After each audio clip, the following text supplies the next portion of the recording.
Pinarangalan ni Pangulong Ferdinand R. Marcos Jr. ang mga Pinoy Paralympic athletes na nagbigay ng karangalan sa bansa sa katatapos na 4th Para Games. Yan ang ulat ni Kenneth Paciente. Kinilala ni Pangulong Ferdinand R. Marcos Jr. ang mga differently abled na atletang Pilipino na nagbigay ng karangalan sa bansa sa katatapos na 4th Asian Para Games sa China at nagbigay ng insentibo sa mga para-athlete matapos makasungkit ang bansa ng 10 gold medal, 4 na silver at 5 bronze. Dahilan para pumwesto sa pangsyamang Pilipinas mula sa 45 bansang kalahok sa katatapos lamang na multi-sport event. Sa kanyang mensahe, ipinaabot ng Pangulo ang pagbati sa mga atleta, gayon din sa mga coach, trainer at mga magulang na nasa likod ng naaning tagumpay. Kinilala rin ng punong ehekutibo ang determinasyon ng mga atleta matapos patunayan ng mga ito na hindi hadlang ang kanilang kapansanan para abutin ang kanilang pangarap at magbigay karangalan sa bansa. You have projected that adversity can be overcome, impairment can harness inspiration, and barriers can be bridges to triumphs. Kung kaya nyo, kaya ng lahat ng Pilipino.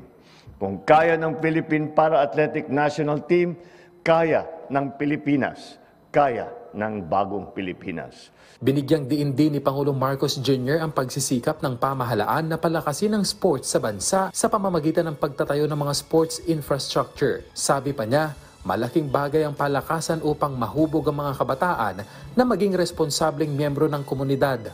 We are building athletic infrastructure from gyms, athletic ovals, even safe sidewalks. Kasi nga, di ba, pag medyo mataas ang kolesterol mo, ang reseta ng doktor ay 10 milligrams of statin and 10,000 steps a day. May butika sa gamot, pero walang tindahan ng sidewalk kung saan ka pwede maglakad.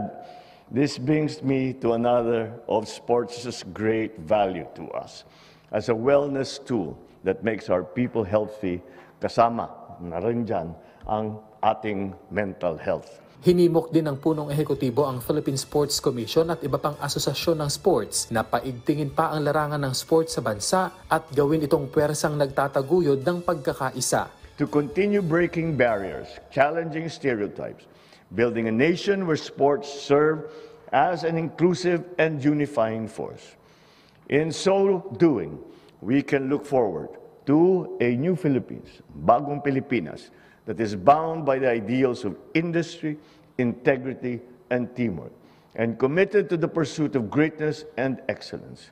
Nagbigay ng monetary awards ang Office of the President ng tig 1 milyong piso para sa mga nakakuha ng gold, 500,000 naman para sa silver medalist at 200,000 piso sa mga nakapag-uwi ng bronze. Kenneth Paciente, para sa Bayan.